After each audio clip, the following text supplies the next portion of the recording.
हदम्याद तत्काल नहट्ने कानून आयोगको प्रतिवेदनपछि मात्र कानूनमा परिवर्तन गर्न सकिने कानून मन्त्रीको भनाई। बाँकेमा एक किशोरीमाथि सामूहिक बलात्कार। मन्त्रीमण्डलमा तत्काल हेरफेर नहुने एकीकृत समाजवादीले नयाँ मन्त्रीका लागि गरेको सिफारिसमा प्रधानमन्त्री देउवाको विमति। स्थानीय तहका नवनिर्वाचित जनप्रतिनिधिले लोकप्रिय कार्यक्रम र नीति सार्वजनिक गर्दै वितरणमुखी एजेन्डा अघि सार्दा दीर्घकालीन असर पर्ने विज्ञहरूको भनाई। बेलायती प्रधानमन्त्री जोन्सन विरुद्ध आफ्नै पार्टीका सांसदद्वारा अविश्वास प्रस्ताव। र अन्डर 19 महिला T20 विश्वकप छनौटमा नेपालको दोस्रो जित, भुटान 4 विकेटले पराजित। नमस्कार, कान्तिपुर डायरीका साथमा पुजनी र म पार्वता। समाचार अब विस्तारमा। सरकारले बलात्कार तथा यौनजन्य हिंसाको घटनामा उजुरी गर्ने हदम्याद तत्काल नहटाउने भएको छ।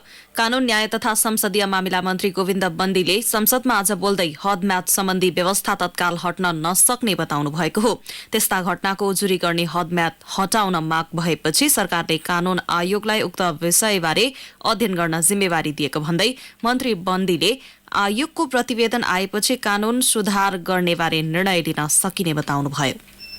यसलाई सरकारले सिरियसली लिएर नेपाल कानून आयोग भन्ने हामीसँग एउटा चाहिँ के छ भन्दाखेरि संस्था छ। त्यो नेपाल कानून आयोगलाई इमिडिएटली नै यस विषयमा अध्ययन गर्नको निम्ति भनिएको छ। त्यो अध्ययन गर्दाखेरि यस सम्बन्धमा सम्मानित सर्वोच्च अदालतबाट प्रतिपादित नजिर सिद्धान्तहरूको अध्ययन गर्न, त्यसपछि आएर के छ भन्दाखेरि विभिन्न मुलुकले हदम्याद सम्बन्धी अपनाउँदै आएका प्रावधानहरूलाई हेर्न र त्यसपछि नेपालको सामाजिक परिवेशलाई पनि दृष्टिगत गरेर हदम्याद कसरी बढाउने, कति हदसम्म बढाउने र त्यो बढाएर जाँदाखेरिको सकारात्मक नकारात्मक परिणाम समेतलाई दृष्टिगत गरेर प्रतिवेदन दिन भनेका छौं।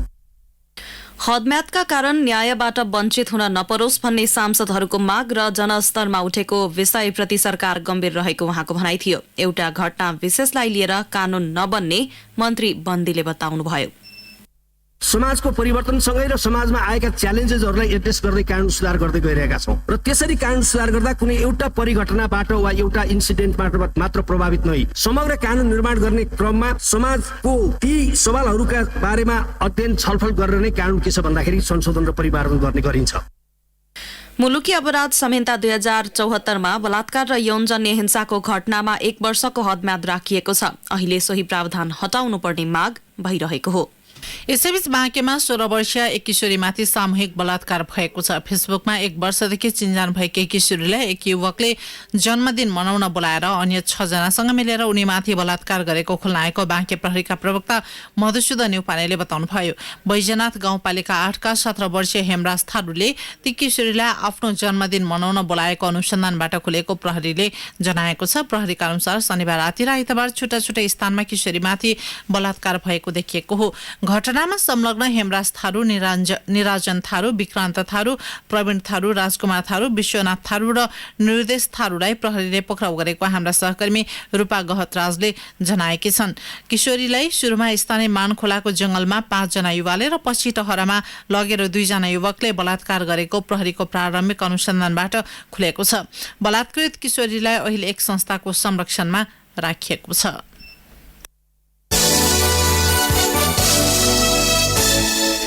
प्रधानमन्त्री शेरबहादुर देउवा नेतृत्वको मन्त्रीमण्डलमा तत्काल हेरफेर नहुने भएको छ। एकीकृत समाजवादी पार्टीले आफ्ना मन्त्री फेर्न प्रधानमन्त्री देउवा समक्ष गरेको प्रस्तावमा विवाद भएपछि तत्काललाई मन्त्री परिषद हेरफेर नहुने भएको हो। बजेटको विषयमा संसदमा छलफल चल्दै गर्दा सम्बन्धित मन्त्रीलाई परिवर्तन गर्नु उचित नहुने भन्दै नेकपा एकीकृत समाजवादीका मन्त्रीहरूले प्रधानमन्त्री देउवासँग आग्रह गरेका थिए। यस्तै उनीहरूले माओवादी केन्द्रका अध्यक्ष पुष्पकमल दाहाललाई भेटेर तत्काल प्रस्ताव स्वीकार नगर्न आग्रह गरेका थिए। बिहान प्रधानमन्त्री निवास बालुवाटारमा बसेको शीर्ष नेताको बैठकमा तत्काल मन्त्री हेरफेर नगर्ने सहमति भएको नेताहरूको भनाइ छ। शीर्ष नेताहरू बीच बैठकमा अहिले मन्त्री फेर्दा अन्य दलमा पनि फेरबदलको दबाव बढ्ने र त्यसले सत्ता गठबन्धनको निरन्तरतामै समस्या उत्पन्न हुन सक्ने जोखिमबारे समीक्षा भएको बताइएको छ। त्यसको असर बजेट पारित गर्ने कार्यमै पर्न सक्ने देखिएपछि तत्कालका लागि मन्त्री परिषद पुनर्गठन नगर्ने निष्कर्षमा नेताहरू पुगेका हुन्। यसअघि प्रधानमन्त्री देउवा र अध्यक्ष माधव कुमार नेपाल बीच कुराकानी भएको थियो। मन्त्री हेरफेरको विषय रोकिएपछि एकीकृत समाजवादीमा आन्तरिक विवाद बढेको छ।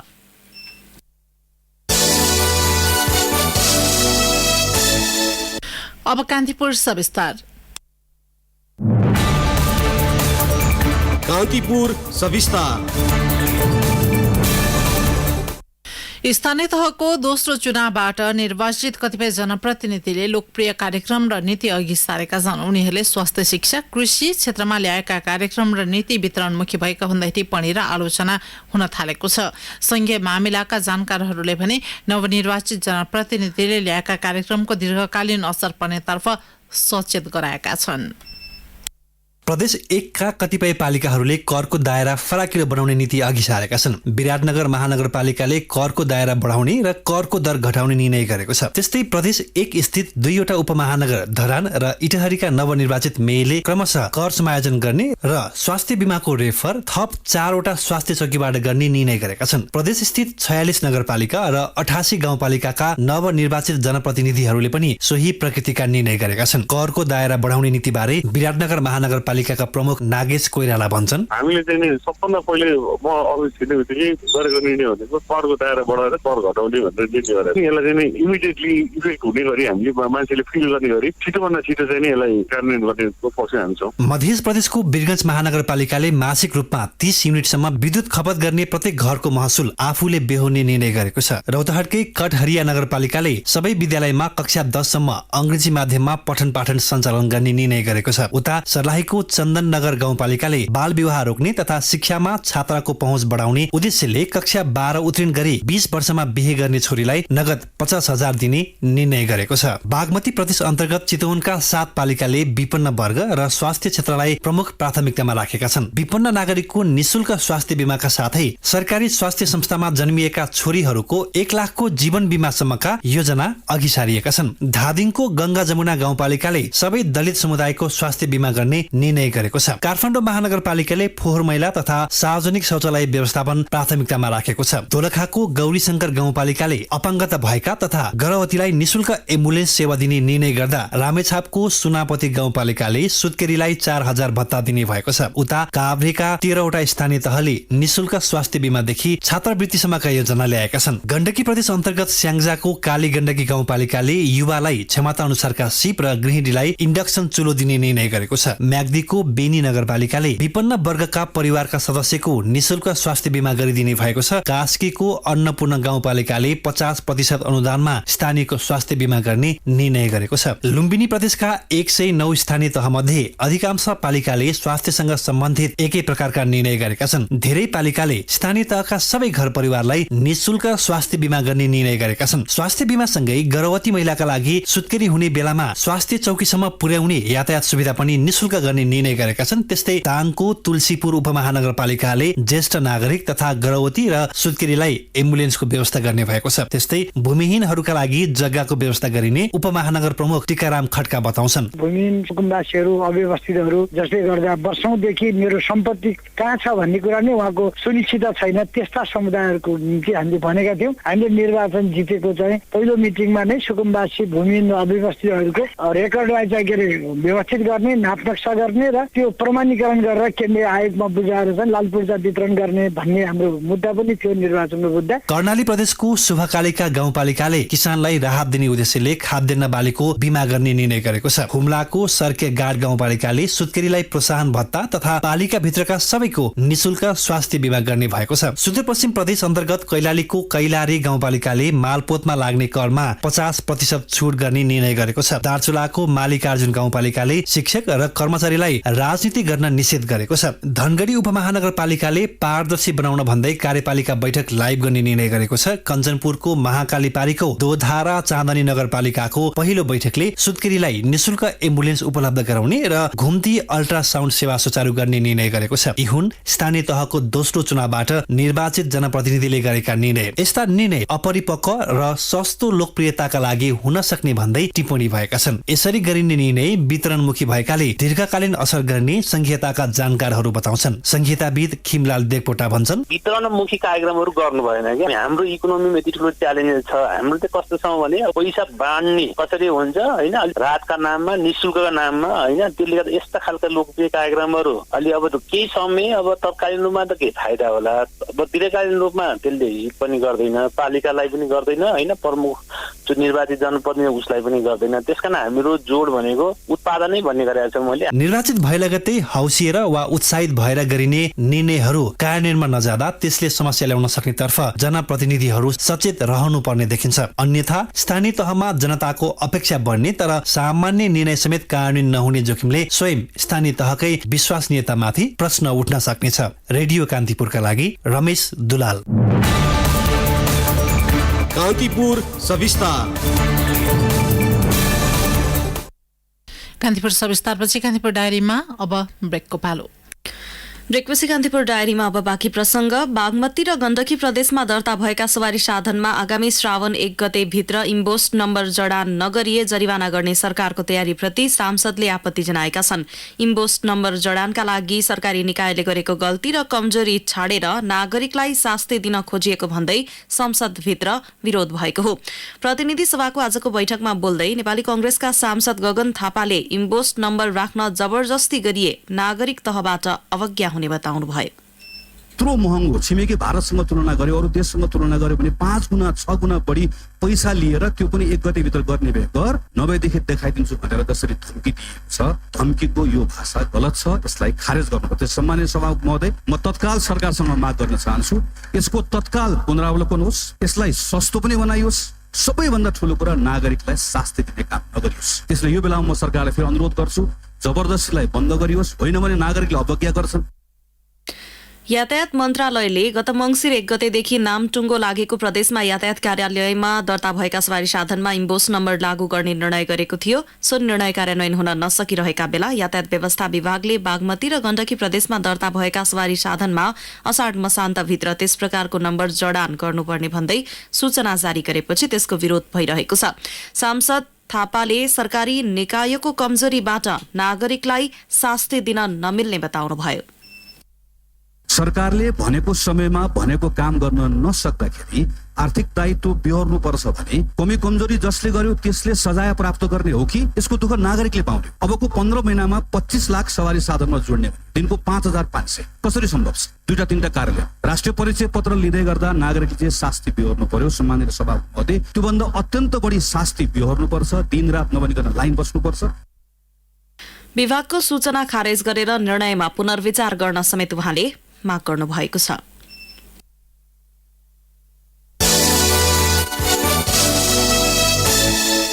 धनकुटामा पशु सेवा विज्ञ केन्द्र तथा कृषि ज्ञान केन्द्रमा किसान अनुदानको कोटा खेर जाने भएको छ। कोटा अनुसार आवेदन नपर्दा भेटेरिनरी अस्पताल तथा पशु सेवा विज्ञ केन्द्र र कृषि ज्ञान केन्द्र धनकुटाले यो वर्ष अनुदानमा आधारित आधाभन्दा बढी कार्यक्रम सञ्चालन गर्न नसक्ने भएका हुन्। किसान नआएपछि कृषि र पशु सेवा विज्ञ केन्द्रको अनुदान शीर्षकको झण्डै 2 करोड रुपियाँ रकम फिर्ता जाने अवस्था बनेको छ। धनकुटाबाट सहकर्मी विनोद घिमिरेको रिपोर्ट। धनकुटा र तेह्रथुमका लागि चालू आर्थिक वर्षमा स्वीकृत कृषि ज्ञान केन्द्रका 22 मध्ये अनुदानमा आधारित 9वटा कार्यक्रम सञ्चालनका लागि प्रस्ताव माग्दा भने जति आवेदन नै परेनन्। सुन्तलाजात बगैँचा व्यवस्थापन र सुदृढीकरण, मकै उत्पादन प्रवर्धन, कफी खेती विस्तार, अदुवा मिशन, उन्नत बिउ बिजन उत्पादन सामग्रीमा सहयोग तथा प्राङ्गारिक मल उत्पादन लगायतका कार्यक्रममा किसानको आवेदन नपरेको हो। यी कार्यक्रम गर्दा किसानले 75% सम्म नगद अनुदान पाउने व्यवस्था छ। पटक पटक सूचना गर्दा पनि अनुदानका लागि कोटा अनुसार किसानको आवेदन नपरेको कृषि ज्ञान केन्द्र धनकुटाकी निमित्त प्रमुख पूर्णमाया गुरुङले बताउनुभयो। कृषि ज्ञान केन्द्र अथवा प्रदेश अन्तर्गतको कार्यालयले चाहिँ 3 वर्षसम्म दोहोऱ्याउन नपाउने भन्ने चाहिँ नीति बनेको छ। त्यही भएर पनि हाम्रो जे जति आवेदन आएकाहरू पनि त्यो नियमले गर्दाखेरि चाहिँ धेरै कटेर गएको छ। भेटरिनरी अस्पताल तथा पशु सेवा विज्ञ केन्द्रमा पनि अनुदानमा आधारित बृहत्तर बाख्रा र माछा पालन कार्यक्रम अन्तर्गत आधा भन्दा बढी कोटाका लागि आवेदन नै नपरेको भेटरिनरी अस्पताल तथा पशु सेवा विज्ञ केन्द्र धनकुटाका प्रमुख लोकनाथ ढुङ्गानाको भनाइ छ। प्रोसेसमा पनि किसानहरूलाई अलि समस्या छ। अर्को के छ भने हामीले धेरै वर्ष भइसक्यो अनुदान वितरण गरेको र धेरै सहकारी समूहहरूले जुन अगाडि दर्ता भएकाले चाहिँ कतै न कतैबाट पाइसकेको अवस्था हुनाले चाहिँ यो रकम चाहिँ फ्रिज हुन गयो। प्रदेश 1 को भूमि व्यवस्था कृषि तथा सहकारी मन्त्रालयले अनुदानमा दोहोरो तेहेरोपन हटाउन कुनै एक सरकारी निकायबाट अनुदान लिएको 3 वर्षसम्म अर्को अनुदान नपाउने व्यवस्था गरेको छ। अनुदान प्राप्तिको प्रक्रिया बुझेका पुराना किसानले यसअघि नै कुनै न कुनै निकायबाट अनुदान पाइसकेका छन्। पहुँच बाहिरका र नयाँ किसानले अनुदान प्राप्तिको प्रक्रिया नबुझ्दा धनकुटा र तेह्रथुमका लागि विनियोजित झण्डै 2 करोड रुपियाँ अनुदान रकम खर्च हुन नसकी फिर्ता जाने अवस्था आएको हो। रेडियो कान्तिपुरका लागि विनोद घिमिरे, धनकुटा।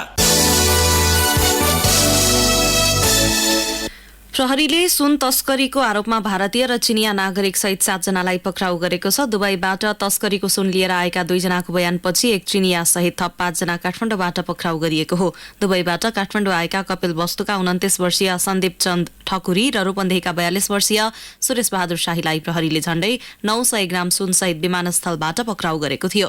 उनीहरूको बयानपछि चिनिया नागरिक 27 वर्षीय लोपसाङ ग्याल्सेन र भारतीय नागरिक 51 वर्षीय अमन राजपूत सहित बाराकी 22 वर्षीय निर्मला घलान, धनुषाका 41 वर्षीय वरुण भक्त माथेमा र पश्चिम नवलपरासीका 42 वर्षीय युवराज भूषाललाई पक्राउ गरिएको प्रहरीले जनाएको छ। ठकुरीको साथबाट प्रहरीले 572 ग्राम र शाहीको साथबाट 316 ग्राम भन्दा बढी सुन बरामद गरेको थियो। सुन कारोबारमा चिनिया र भारतीयको संलग्नता खुलेपछि त्यसबारेको कनेक्सन खोज्न प्रहरीले अनुसन्धान गरिरहेको छ।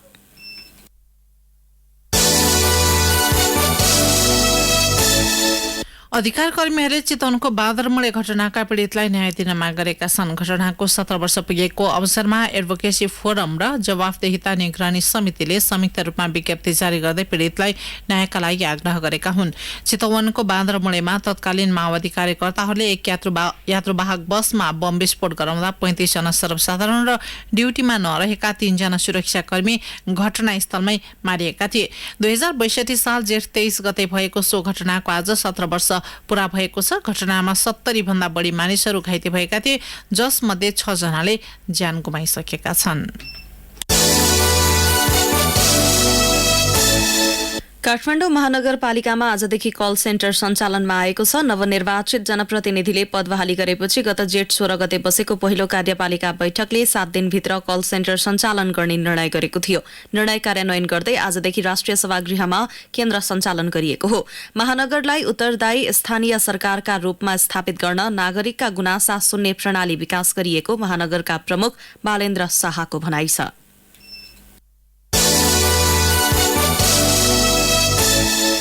काठमाडौँको दक्षिणकाली नगरपालिका 5 को फर्फिङ जंगलमा मृत भेटेका युवक र युवतीको अझै पहिचान खुल्न सकेको छैन। अन्दाजी 22-23 वर्षका देखिने दुवैजना बिहान जंगलमा मृत भेटिएका थिए। काठमाडौँ प्रहरी परिसरका प्रवक्ता दिनेश मैनालीले मृतकको नजिकै 20 को बट्टा भेटेकाले आत्महत्या गरेको हुन सक्ने बताउनुभयो। अहिले पोस्टमार्टमका लागि सप्तरी शिक्षण अस्पताल महाराजगञ्ज लगिएको मैनालीले जानकारी दिनुभयो। पछिल्लो पटक नेपालमा 21 जनामा कोरोना भाइरस संक्रमण पुष्टि भएको छ। स्वास्थ्य तथा जनसंख्या मन्त्रालयका अनुसार 3248 जनामा गरिएको परीक्षणबाट सो संख्यामा संक्रमण पुष्टि भएको हो। यस्तै थप 8 जना संक्रमण मुक्त भएका छन्। मुलुकभर 109 जना सक्रिय संक्रमित रहेको मन्त्रालयको तथ्याङ्कमा उल्लेख छ।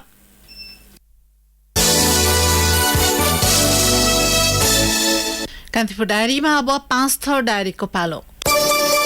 पाँचथर डायरीबाट लक्ष्मी गौतमको नमस्कार। पाँचथरका स्थानीय तहमा नवनिर्वाचित जनप्रतिनिधिले विकास निर्माणका नाममा जताततै नयाँ सडक खन्ने भन्दा पुराना सडकको स्तरोन्नति गर्ने नीति लिएका छन्। जिल्लाका 1 नगर र 7वटै गाउँपालिकाको पहिलो बैठकले पुराना सडकको स्तरोन्नति गर्ने निर्णय गरेको हो। जथाभावी नयाँ सडक खन्दा प्राकृतिक स्रोतको दोहनसँगै विपद निम्तिने भन्दै यस्तो निर्णयमा पुगेको फिदिम नगरपालिकाका प्रमुख मित्र प्रसाद काफ्लेले बताउनुभयो। जिल्ला समन्वय समिति पाँचथरको प्रमुख उपप्रमुख र सदस्य पदमा नेपाली कांग्रेस माओवादी केन्द्र र एकीकृत समाजवादी गठबन्धनका उम्मेद्वार निर्विरोध निर्वाचित भएका छन्। जेठ 23 मा हुने भनिएको निर्वाचनका लागि प्रमुख पदमा कांग्रेसका रामराज आङदेम्बे, उपप्रमुखमा माओवादी केन्द्रका यामकुमार आङबो सहित बाँकी 7 जना सदस्य पदका लागि गठबन्धन टिमकै तर्फबाट एकल उम्मेदवारी परेपछि उनीहरूलाई मुख्य निर्वाचन अधिकृतको कार्यालयले निर्विरोध निर्वाचित गरेको हो। गठबन्धन बीच भागबण्डा गर्दा कांग्रेसले समन्वय प्रमुख सहित 3 जना सदस्य, माओवादी केन्द्रले उपप्रमुख सहित 3 जना सदस्य र नेपाल कम्युनिस्ट पार्टी एकीकृत समाजवादीले 1 जना सदस्य लिएका छन्। उनीहरूलाई गत शनिबार नै शपथ ग्रहण गराइएको मुख्य निर्वाचन अधिकृतको कार्यालयले जनाएको छ। पाँच थरका 2वटा स्थानीय तहले आइतबार पनि कार्यालय सञ्चालन गर्ने भएका छन्। आइतबार बिदा दिँदा सेवाग्राहीलाई थप समस्या परेको भन्दै फाल्गुनन्द र मिक्लाजुङ गाउँपालिकाले आइतबार पनि कार्यालय सञ्चालन गर्ने निर्णय गरेका हुन्। 2 दिन बिदा दिँदा सबैभन्दा धेरै शिक्षा क्षेत्रमा प्रभाव पर्ने देखिएको फाल्गुनन्द गाउँपालिकाका अध्यक्ष ब्रिजहाङ आङदेम्बेले बताउनुभयो। भारतीय निर्माण कम्पनीको लापरवाहीका कारण पाँचथरको राँकेदेखि रवि 6 नम्बर बुधबारे हुँदै धनकुटाको भेडेटार जोड्ने 103 किलोमिटर सडक लथालिङ्ग भएको छ। कालोपत्रे सम्पन्न गर्न दिएको 3 वर्षको समय सकिएर थप 7 महिना म्याद गुज्रिसक्दा पनि उदिनेर छोडेको सडकको काम अगाडि नबढ्दा सडक लथालिङ्ग भएको हो। सडकको वित्तीय प्रगति 17 र भौतिक प्रगति 19% मात्रै भएको सडक डिभिजन कार्यालय इलामले जनाएको छ। हस्त पाँचथर डायरी आजलाई यति नै। लक्ष्मी गौतम बिदा हुन्छु। नमस्कार। जिल्ला डायरी पछि कान्तिपुर डायरीमा पुनः ब्रेकको पालो। राजस्व नीति तथा कर निजी क्षेत्र मैत्री हुनुपर्ने उद्योगी व्यवसायीले बताएका छन्। राजस्व परामर्श समितिले आयोजना गरेको कार्यक्रमलाई सम्बोधन गर्दै नेपाल उद्योग वाणिज्य महासंघका अध्यक्ष शेखर गोल्छाले निजी क्षेत्र र सरकारको सहकार्य बिना देश विकास सम्भव नभएको भन्दै उद्योगीहरूलाई राजस्व तथा करमा सहुलियत दिनुपर्ने बताउनुभयो। नेपाल चेम्बर अफ कमर्सका अध्यक्ष राजेन्द्र मल्लले शेयर कर्जामा लिएको नीतिले लाखौं लगानीकर्ता पुँजी बजारबाट पलायन भएको भन्दै नीतिमा सुधार गर्नुपर्ने बताउनुभयो। राजस्व परामर्श समितिका अध्यक्ष महेश दाहालले अहिले भइरहेको अध्ययनपछि राजस्व र कर बारे देखिएको विवाद समाधान हुने उल्लेख गर्नुभयो। साताको पहिलो कारोबार दिन धितोपत्र बजार ओह्रालो लागेको छ। नेपाल स्टक एक्सचेन्जका अनुसार 12.89 अङ्कले घटेर 2065.82 बिन्दुमा पुगेको छ। यस्तै ठूला कम्पनीहरूको मापन गर्ने सेन्सिटिभ परिसूचक 3.12 अङ्कले घटेर 400.36 बिन्दुमा पुगेको छ। आज कुल कारोबारमा आएका 228 वटा कम्पनीहरूको 44,09,691 किता शेयर खरिद बिक्री हुँदा 1,27,33,85,277 रुपैयाँको कारोबार भएको छ। कारोबारका 13 उपसमूह मध्ये 6 उपसमूहको शेयर मूल्य बढेको छ भने 7 वटा उपसमूहको शेयर घटेको छ।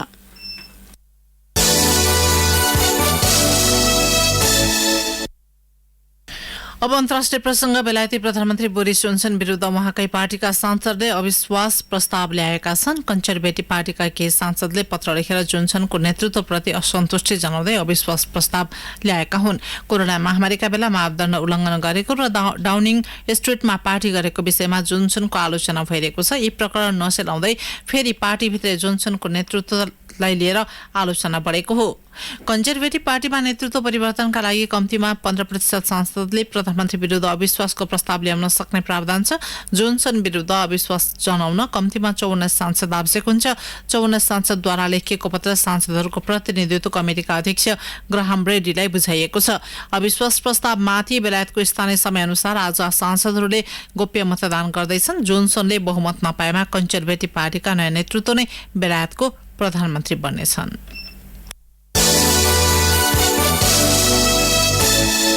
युक्रेनको पूर्वी डोनबास क्षेत्रमा भएको भीषण लडाईँमा रुसी सेनाका एक जनरलको मृत्यु भएको रुसी सरकारी सञ्चार माध्यमले पुष्टि गरेको छ। मेजर जनरल रोमन कुतुजोभ सो क्षेत्रको युक्रेनी बस्तीमा आक्रमणको नेतृत्व गरिरहेका बेला मारिएको जनाइएको छ। यद्यपि रुसको रक्षा मन्त्रालयले सो विषयमा कुनै प्रतिक्रिया दिएको छैन। युक्रेनको सेनाले पनि जनरल कुतुजोभको हत्या भएको पुष्टि गरेको छ। यसअघि सेनाका एकजना कमान्डर लेफ्टिनेन्ट जनरलको पनि भिडन्तका क्रममा मृत्यु भएको थियो। मस्कोले 3 जना वरिष्ठ जनरलहरूको मृत्यु भएको पुष्टि गरेको छ। यसैबीच युक्रेनका सैन्य गुप्तचरले सेभेरो दोनेत्स्कबाट रुसी सेनालाई हटाएको दावी गरेका छन्। सो शहर युक्रेनको पूर्वी डोनबास क्षेत्रमा राजनैतिक रूपमा महत्त्वपूर्ण मानिन्छ।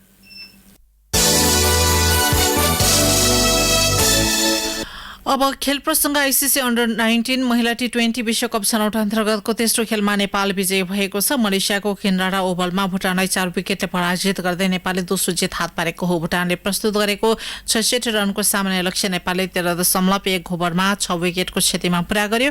नेपालको जितमा सानु राजवंशीले सर्वाधिक 30 रनको योगदान गरिन्। यस्तै साना प्रवीणले 12 रन जोडिन्। यसअघि टस जितेर बलिङ गरेको भुटानले निर्धारित ओभरमा 9 विकेट गुमाएर 66 रन जोडेको थियो। 3 खेलबाट 4 4 अङ्क जोडेको नेपाल अङ्क तालिकाको तेस्रो स्थानमा छ। अघिल्लो 2 खेलमा नेपालले 1 मा जित र 1 मा हार बेहोरेको थियो। भुटानको भने यो लगातार तेस्रो हार हो। अङ्कविहीन भुटान पुछारमा छ। छनौटमा नेपाल सहित आयोजक मलेसिया, युएई, थाइल्याण्ड, भुटान र कतार रहेका छन्। अब नेपालले चौथो खेलमा भोलि थाइल्याण्ड र 5औं खेल पर्सि बिहीबार आयोजक मलेसिया विरुद्ध खेल्ने तालिका छ। हवस् त यिनै प्रसङ्गसँगै कान्तिपुर डायरीको यो बुलेटिन यही सकिन्छ। 8 बजे सेक्युरिटी एन्ड क्राइम डायरी हुनेछ। साथी पूजनी र म पार्वता बिदा माग्छौँ। नमस्कार।